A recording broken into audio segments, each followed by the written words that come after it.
Welcome back to MovieCast, the home of hidden truths, forgotten clues, and multiversal secrets. Today, we uncover a theory so massive, so game-changing, that it could rewrite everything we thought we knew about Marvel's multiverse saga. You've seen Loki, you've heard the name Kang, and maybe, just maybe, you've sensed the looming shadow of Victor Von Doom, Dr. Doom himself. But what if they're not just pieces on the board? What if Kang and Doom are playing a long game together, one that stretches beyond time, reality, and universes? Let's dive into the secret alliance that no one saw coming. Kang the Conqueror and Dr. Doom manipulating Loki to seize control of all time and space. It begins not with Kang, but with He Who Remains. At the end of Loki Season 1, we met He Who Remains, an alternate version of Kang, who maintained the sacred timeline to prevent multiversal war. His death shattered that singular control. Suddenly, the multiverse bloomed like wildfire. Branches of reality formed. Infinite timelines stretched and snapped, and chaos returned. But was that chaos planned? Because Kang didn't just benefit from this, he needed it. And he needed Loki to be the spark. Think back to how easily Loki and Sylvie found He Who Remains. Doesn't that feel deliberate? As if someone wanted that exact outcome? Now enter Dr. Doom. Doom has always been a master of time and science. In the comics, his relationship with Kang is far deeper than most realize. Some theories even suggest Kang is a descendant of Doom, or vice versa, depending on the timeline. But what if the truth is more sinister? What if Kang and Doom aren't separated by lineage or rivalry, but are in fact allies? And if so, their partnership begins long before the TVA, long before the multiversal war. Imagine this. Somewhere in a timeline no longer remembered, Doom and Kang made a pact. Doom, obsessed with godhood, needed access to timelines he could control. Kang, obsessed with order, needed universes he could conquer. But neither could do it alone. Kang's technology was supreme, but he lacked the mystic art that Doom mastered. Doom's magic was limitless, but he lacked Kang's understanding of time. Together, they could rewrite reality itself. But there was a problem. He Who Remains, he kept the multiverse locked down, guarded by the TVA. The timelines were trimmed. Kang variants were isolated. Doom's access was denied. And so, they needed a weapon. Not a bomb. Not a machine. A person. A god of mischief. Loki. From the moment Loki escaped with the Tesseract during the Avengers time heist, everything changed. That mistake allowed the TVA to capture him. But what if that wasn't a mistake at all? What if Doom and Kang allowed that moment to happen? Through subtle manipulations, they created the conditions where Loki would fall into the hands of the TVA, learn their secrets, challenge their rule, and ultimately destroy the sacred timeline. He wasn't a pawn. He was a trigger. All they had to do was sit back and watch the multiverse unravel, because the death of He Who Remains wasn't the end. It was the beginning. Let's talk about the multiversal chaos we've seen since. Spider-Man: No Way Home, Doctor Strange in the Multiverse of Madness, variants crossing realities, dark magic opening portals, timelines folding in on themselves. Each event has one thing in common: an unseen architect in the shadows. Someone or some people watching, guiding, benefiting. In No Way Home, strange multiversal cracks opened, bringing in villains from other universes. That spell shouldn't have worked so catastrophically, unless someone amplified it. In Multiverse of Madness, the Darkhold showed Wanda the paths to her variants. The Book of Vishanti, supposedly the ultimate counter, was destroyed.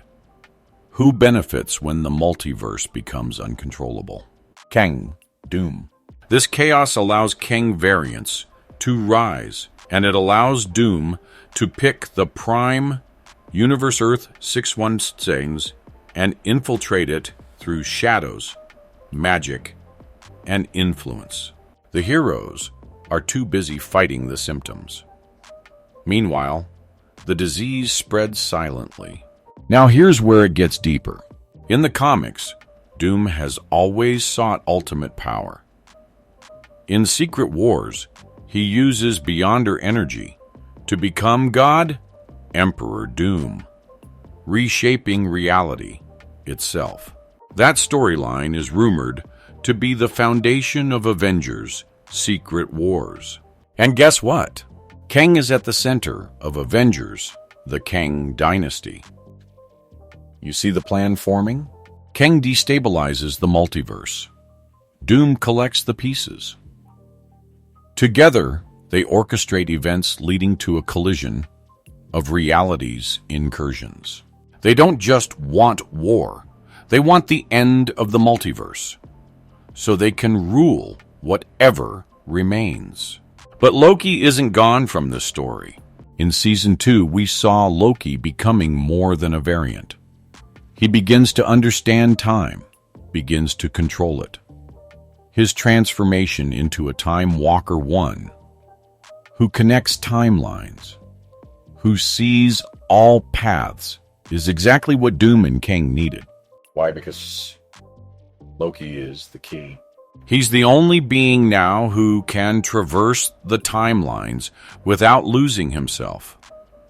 The only one who can wield the strands of reality without succumbing to madness. And that power must be taken. Doom wants it. Kang needs it. But neither can defeat Loki directly. He's too unpredictable. Too chaotic. So what do? They manipulate him again, offer him purpose, feed him lies, convince him he's the hero of this story, while all the while guiding him to create the perfect conditions for Doom and Kang to conquer. The TVA is in shambles. The multiverse is vulnerable. And Loki stands at the center of it all. Here's the ultimate twist. What if Doom never intended to rule with Kang? What if this alliance was always temporary? In the comics, Doom betrays everyone, always. He'll let Kang tear the multiverse apart. Then once the chaos is absolute, Doom will strike. He'll steal Kang's temporal technology. He'll absorb Loki's power to traverse timelines, and he'll shape the remnants of reality into Battleworld of Frankenstein universe, forged from collapsed timelines, ruled by one god, Victor Von Doom. This is the setup for Secret Wars. But here's the chilling part. Even that might be part of Kang's plan. Because Kang isn't just one man. He's a council, a dynasty, a storm. And Doom might think he's in control. But Kang has seen all versions of this story. All betrayals. All endings. Maybe he even lets Doom ascend. Because Kang always returns. He doesn't need to win today. He only needs to make sure there is a tomorrow. And what of Loki? Here's the tragedy. He'll realize the truth too late.